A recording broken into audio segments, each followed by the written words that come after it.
Hi കൂട്ടുകാരെ, ഇന്ന് നമുക്കൊരു ബ്രൗണി ഉണ്ടാക്കി നോക്കിയാലോ. നമുക്ക് എല്ലാവർക്കും കൂടെ ഒന്നിച്ച് നോക്കാം കേട്ടോ.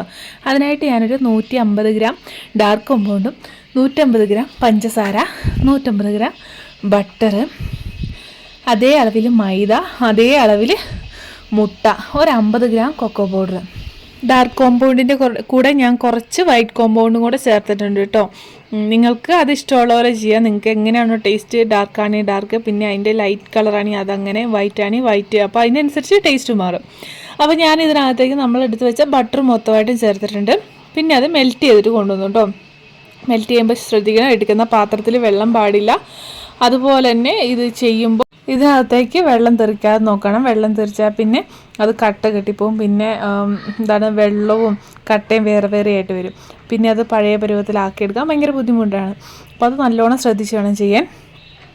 ഇനി നമുക്ക് എന്താ ചെയ്യേണ്ടതെന്ന് വെച്ചാൽ മുട്ടയും പഞ്ചസാരയും കൂടെ പതപ്പിക്കണം. നമ്മൾ കേക്കിന് ചെയ്യുമ്പോൾ തന്നെ മുട്ടയും പഞ്ചസാരയും കൂടെ പതപ്പിച്ച് കൊണ്ടുവരണം. ഇതിപ്പോൾ നല്ല ചൂടോടെയാണ് നമ്മുടെ ഈ ചോക്ലേറ്റ് മെൽറ്റ് ചെയ്തിട്ടുള്ളത്. അത് ആറട്ടെ കേട്ടോ. അത് അവിടെ ഇരുന്ന് ആറുമ്പോഴത്തേക്കും നമുക്ക് എന്താക്കാം, മുട്ടയും പഞ്ചസാരയും കൂടെ മെൽറ്റ് ചെയ്തിട്ട് കൊണ്ടുവരാം.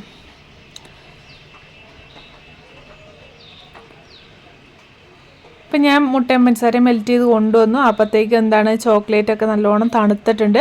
അപ്പം ഞാൻ അതിനകത്തേക്ക് എടുത്തു വെച്ച മൈദയും കൊക്കോ പൗഡറും കൂടി ഇട്ട് മിക്സ് ചെയ്യണം. അതെ, ഞാൻ കുറച്ച് ബേക്കറി ഐറ്റംസ് പഠിപ്പിക്കുന്നുണ്ട് കേട്ടോ. നിങ്ങൾക്ക് ആർക്കെങ്കിലും താല്പര്യമുണ്ടെങ്കിൽ കുറഞ്ഞ ഫീസിൽ ഞാൻ പഠിപ്പിച്ചു കൊടുക്കുന്നുണ്ട്. ഡീറ്റെയിൽസ് അറിയാൻ നമ്മുടെ വാട്സപ്പ് ഗ്രൂപ്പിൽ ജോയിൻ ചെയ്താൽ മതി കേട്ടോ. കുറഞ്ഞ ഫീസിൽ ഒരുപാട് ഐറ്റംസ് പഠിക്കാം കേട്ടോ. നല്ല ടേസ്റ്റാണ് കേട്ടോ ഡാർക്ക് കോമ്പൗണ്ടിന്. നമ്മളിത് ചെയ്ത് കഴിഞ്ഞാൽ കുറച്ച് ചോക്ലേറ്റും കൂടി ഇതിൻ്റെ ഉള്ളിലേക്ക് ഇടുവാണെങ്കിൽ അടിപൊളി ടേസ്റ്റാണ് കേട്ടോ. ഇപ്പോൾ നല്ല കളറായിട്ട് കിട്ടിയിട്ടുണ്ട്. കൊക്കോ പൗഡറൊക്കെ അധികം ഇട്ടിട്ടുണ്ടെങ്കിൽ കയ്പ്പായിരിക്കും കേട്ടോ. നമ്മൾ അതിനനുസരിച്ച് കുറച്ചേ ഇടാൻ പാടുള്ളൂ. 100 ഗ്രാം മൈദയാണെങ്കിൽ 50 ഗ്രാമൊക്കെ ഇട്ടാൽ മതിയാവും. ഇനി നമുക്കിതിനകത്തേക്ക് കുറച്ച് എസൻസ് ഒഴിക്കണം. ഞാൻ എസൻസൊക്കെ ഒഴിച്ചിട്ടുണ്ട്. ഇനി നല്ലപോലെ ഇളക്കി യോജിപ്പിച്ചെടുക്കാം. പിന്നെ ഇതിനകത്തേക്ക് പറയാൻ വിട്ടുപോയൊരു കാര്യമുണ്ട്. ഒരു നുള്ളു ഉപ്പും കൂടെ ചേർക്കണം കേട്ടോ. ഇല്ലെങ്കിൽ ഒരു ടേസ്റ്റ് കിട്ടൂല. ഞാൻ ഉപ്പ് ഇട്ടിട്ടുണ്ട്. ഇനി നമുക്ക് നേരത്തെ പതപ്പിച്ച് വെച്ച മുട്ടയും കൂടെ ഇട്ട് നല്ലപോലെ യോജിപ്പിച്ചെടുക്കാം. മുട്ട പതഞ്ഞിരിക്കുന്നതുകൊണ്ട് ഇളകി കിട്ടാൻ നല്ല പാടാണ് കേട്ടോ. കുറേ നേരം ഇട്ട് ഇളക്കിയാലാണ് അത് നല്ലോണം ഇളകി കിട്ടുള്ളൂ. ഒരു 5 മിനിറ്റെങ്കിലും നല്ലോണം ഇളക്കണം കേട്ടോ. പെട്ടെന്നൊന്നും ഇളകി കിട്ടൂല. നമ്മൾ അടിയിൽ നിന്ന് എടുത്ത് കോരി മേലേക്ക് ഇട്ട് മറിച്ച് അങ്ങനെ ഇതുപോലെ ആക്കിയാലാണ് ഇളകി കിട്ടുള്ളൂ. വെറുതെ വട്ടം കറക്കിയാൽ ഇളകി കിട്ടൂല.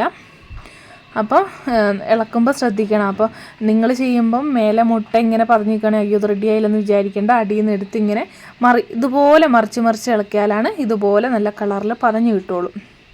മുട്ടയും നമ്മൾ അതിനകത്തേക്ക് ചേർത്ത് മിക്സ് ചെയ്തിട്ടുണ്ട്. ഈ സമയത്ത് വേണമെങ്കിൽ നമുക്ക് ഇതിനകത്തേക്ക് ഇച്ചിരി ചോക്ലേറ്റ് പൊടിച്ച് ഒരുപാട് പൊടിയല്ല, കട്ടയായിട്ട് പൊടിച്ച് അതിനകത്തേക്ക് ഇട്ട് കൊടുക്കാം. ഇനി നമുക്കൊരു ബട്ടർ പേപ്പർ വെച്ച മോൾഡിലേക്ക് ഇട്ട് കൊടുക്കാം കേട്ടോ, ഒഴിച്ചു കൊടുക്കാം. ഞാനിവിടെ പകുതിയോളം ഒഴിച്ചിട്ട് അതിൻ്റെ മുകളിലായിട്ട് എന്താക്കാൻ പോവുകയാണ്, കുറച്ച് ചോക്ലേറ്റ് വിതറി കൊടുക്കുകയാണ്. ഇത് നമ്മൾ ആ ഇളക്കുന്ന സമയത്ത് ചെയ്യുവാണെങ്കിൽ നല്ല എല്ലായിടത്തും ചോക്ലേറ്റ് എത്തും. ഇതിപ്പോൾ ഇങ്ങനെ ഇടുന്നതുകൊണ്ട് എല്ലായിടത്തും കിട്ടുകയൊക്കെ ചെയ്യും. എന്നാലും കുറച്ചും കൂടെ നല്ലത് നമ്മൾ ഇത് ബാറ്റർ കൂട്ടുന്ന കൂട്ടത്തിൽ തന്നെ ഇളക്കിയെടുക്കുന്നത്. മുട്ടേൻ്റെ ഒക്കെ എസൻസ് ഒഴിക്കുന്ന ഇത് സമയം കഴിയുമ്പോൾ ചോക്ലേറ്റ് ഇട്ടിട്ട് മിക്സ് ചെയ്തിട്ട് എടുക്കുകയാണെങ്കിൽ അതായിരിക്കും കുറച്ചും കൂടെ ബെറ്റർ. എല്ലായിടത്തും തന്നെ ചോക്ലേറ്റ് കിട്ടുകയും ചെയ്യും.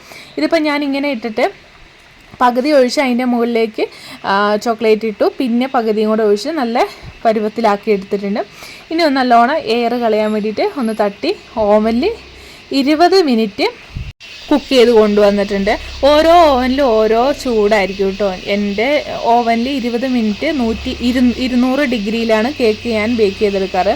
അപ്പം കേക്കിൻ്റെ അതേ ഇത് മതി കേട്ടോ നമ്മുടെ ബ്രൗണി ചെയ്യാനും. കണ്ടോ, ഉള്ളിലിട്ട ചോക്ലേറ്റൊക്കെ മെൽറ്റായി ഇങ്ങനെ നല്ലവണ്ണം നമ്മൾ കഴിക്കുമ്പോൾ കടിക്കാൻ കിട്ടും. ഇത് തണുത്തതിന് ശേഷം കഴിക്കാനാണ് കേട്ടോ കുറച്ചും കൂടെ നല്ലത്. മക്കളെല്ലാവരും ചുറ്റും നിൽക്കുന്നു ഇതിൻ്റെ ടേസ്റ്റ് അറിയാൻ. അപ്പം ഞാനെല്ലാം ഓരോ കഷ്ണം മുറിച്ച് എല്ലാവർക്കും കൂടെ കൊടുക്കട്ടെ കേട്ടോ. അപ്പോൾ ഇതൊന്നും ഉണ്ടാക്കി നോക്കണം കേട്ടോ. വൈറ്റ് ചോക്ലേറ്റും പ്രത്യേകം കാണാം. കണ്ടോ, വൈറ്റ് ചോക്ലേറ്റ് ഇട്ടതും പ്രത്യേകം കാണാം, ഡാർക്ക് ചോക്ലേറ്റും കാണാം. നല്ല ഭംഗിയിൽ കിട്ടിയിട്ടുണ്ട്.